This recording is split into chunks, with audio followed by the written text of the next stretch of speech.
जर सहानुभूती होती तर कुठे दिसायला पाहिजे होती? मुंबई आणि कोकणमध्ये दिसायला पाहिजे होती ना.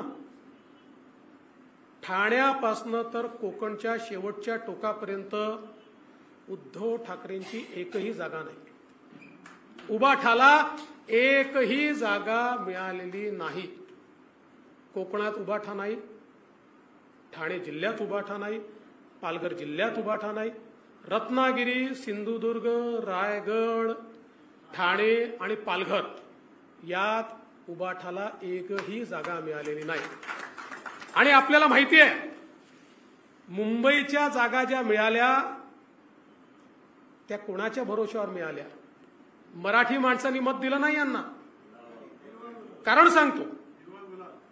कारण सांगतो मराठी माणसांनी वोट दिलं असतं तर दक्षिण मुंबईमध्ये, वरळीमध्ये, जिथे आदित्य ठाकरेंची कॉन्स्टिट्युएन्सी आहे, फक्त 6000 मतांचा लीड आहे.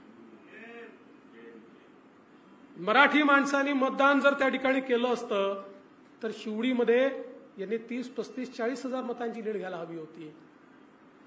जर मराठी माणसांनी मतदान त्यांना केलं असतं तर ईशान्य मुंबईमध्ये विक्रोळी आणि भांडूप पिऊन 60,000 मतांचा लीड त्यांनी घ्यायला पाहिजे होता. नाही घेऊ शकले. 7 आणि 8,000वर त्या ठिकाणी थांबले. याचा अर्थ मराठी माणूस त्यांच्यासोबत गेला नाही. पॉलिटिकल अर्थमॅटिकमध्ये